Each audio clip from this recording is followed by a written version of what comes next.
చెడుపై మంచి సాధించిన విజయమే విజయదశమి. ప్రజలందరూ సుఖ సంతోషాలతో ఉండాలని దుర్గామాతను వేడుకుంటూ పల్నాడు జిల్లా ఎస్పీ గారికి, పోలీస్ సిబ్బందికి, ప్రజలందరికీ విజయదశమి శుభాకాంక్షలు. అచ్చంపేట సిఐ పి శ్రీనివాసులు మరియు సిబ్బంది. చెడుపై మంచి సాధించిన విజయమే విజయదశమి. ప్రజలందరూ సుఖ సంతోషాలతో ఉండాలని ఆ దుర్గామాతను వేడుకుంటూ ఉన్నతాధికారులకు, తోటి అధికారులకు, ప్రజలందరికీ విజయదశమి శుభాకాంక్షలు. Pedakurapadu excise prohibition CI V Srinivasulu మరియు సిబ్బంది. అవరోధాలు అధిగమించే శక్తి, ధర్మాన్ని అనుసరించే ధైర్యం, చెడును నిర్మూలించే సామర్థ్యాన్ని ప్రజలందరికీ, ఉన్నతాధికారులకు, తోటి అధికారులకు ఆ అమ్మవారు ఇవ్వాలని కోరుకుంటూ విజయదశమి శుభాకాంక్షలు. Krosuru excise prohibition CI P Tulasi మరియు సిబ్బంది. తిరుమల శ్రీవారిని రాజమండ్రి ఎంపీ దగ్గుబాటి పురంధేశ్వర్ దర్శించుకున్నారు. శుక్రవారం ఉదయం వీఐపీ విరామ సమయంలో స్వామివారి సేవలో పాల్గొని మొక్కులు చెల్లించుకున్నారు. ఆలయ అధికారులు శ్రీవారి తీర్థప్రసాదాలు అందజేసి పట్టు వస్త్రంతో సత్కరించారు. ఆలయం వెలుపల ఎంపీ మీడియాతో మాట్లాడుతూ తిరుమల శ్రీవారి వార్షిక బ్రహ్మోత్సవాలు అంగరంగ వైభవంగా జరిగాయన్నారు. టీటీడీ అధికారులకు ఆమె అభినందనలు తెలియజేశారు.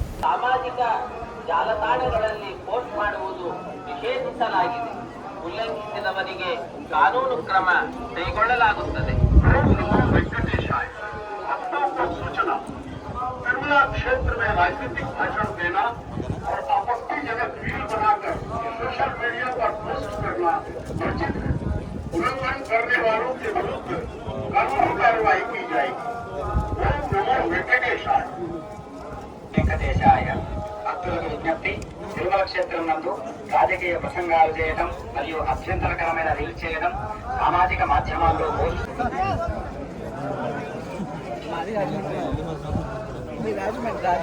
రాజమండ్రి అనపత్తి మేడం రామకృష్ణారెడ్డి గారు. అవును, ఎక్కడ గొల్లమా ఉన్నాడు మేడం. మా ఎంపీ గారు మీరే కదా మేడం. తప్పకుండా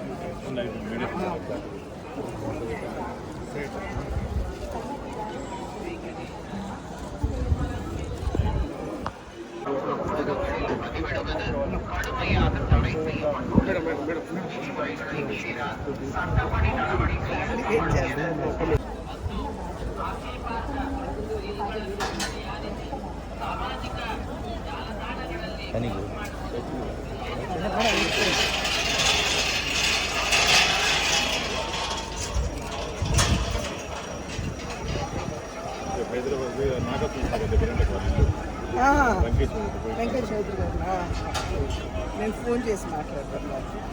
ఈ వివరణ మీకు పంపిస్తాను.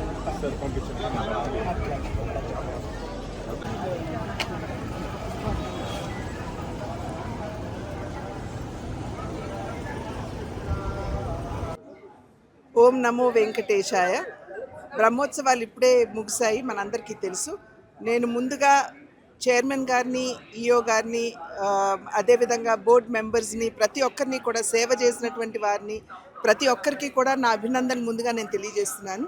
ఎందుకంటే చాలా సాంప్రదాయబద్ధంగా, పవిత్రంగా, ఎటువంటి ఇబ్బంది లేకుండా చాలా సవ్యంగా ఈ యొక్క బ్రహ్మోత్సవాలు నిర్వహించినందున తప్పకుండా భక్తుల యొక్క ఆశీస్సులు వారందరి మీద ఉంటాయని చెప్పి నేను విశ్వసిస్తున్నటువంటి విషయం. అదేవిధంగా భక్తులందరూ కూడా చాలా క్రమశిక్షణతోటి, ఎక్కడా కూడా అటు ఇటు క్రమశిక్షణ రాహిత్యానికి లోను కాకుండా చాలా చక్కగా ఏ విధంగా ఇక్కడ ఉన్నటువంటి సిబ్బంది మీరు ఈ పద్ధతిని అనుకరించాలి అని చెప్పారో ఆ రకంగా వ్యవహరిస్తూ శాంతి భద్రతలు కావచ్చు, అదేవిధంగా ఇక్కడ ఉన్నటువంటి డిసిప్లిన్ కావచ్చు, ఎటువంటి భంగం వాటిల్లకుండా చాలా క్రమశిక్షణతోటి భక్తులు ఆ భగవంతుడి దర్శనం చేసుకున్నందున వారందరికీ కూడా నేను శిరస్సు వంచి ముందుగా నేను నమస్కరిస్తున్నాను. భగవంతుడి చల్లని చూపులు, ఆ వెంకటేశ్వరుడి చల్లని చూపులు మన అందరి మీద ఉండాలి అని చెప్పి ఆ భగవంతుడిని ప్రార్థిస్తున్నాను. అదేవిధంగా నిజమైనటువంటి సేవ, నిజమైనటువంటి భక్తితో ఇక్కడ వచ్చినటువంటి భక్తుల్ని ఖచ్చితంగా ఆ వెంకటేశ్వరుడు అనుగ్రహిస్తాడు. మరి ఆ భగవంతుడికి అన్యాయం చేయాలి అని చెప్పి తలపెట్టిన వారికి మనం చూస్తున్నాం, మన పరకామణి వంటి విషయాలు ఇక్కడ జరగటం మనందరికీ తెలియనటువంటి విషయం కాదు. అటువంటి వారిని ఎప్పుడు కూడా భగవంతుడు శిక్షిస్తాడు. కనుక సర్వేజన సుఖినో భవంతు అంటూ ఆ భగవంతుడి అనుగ్రహం ప్రతి ఒక్కరి మీద, అందరి మీద ఉండాలి, ప్రజలందరి మీద ఉండాలి అని చెప్పి ఆ వెంకటేశ్వరుడిని ప్రార్థిస్తాను.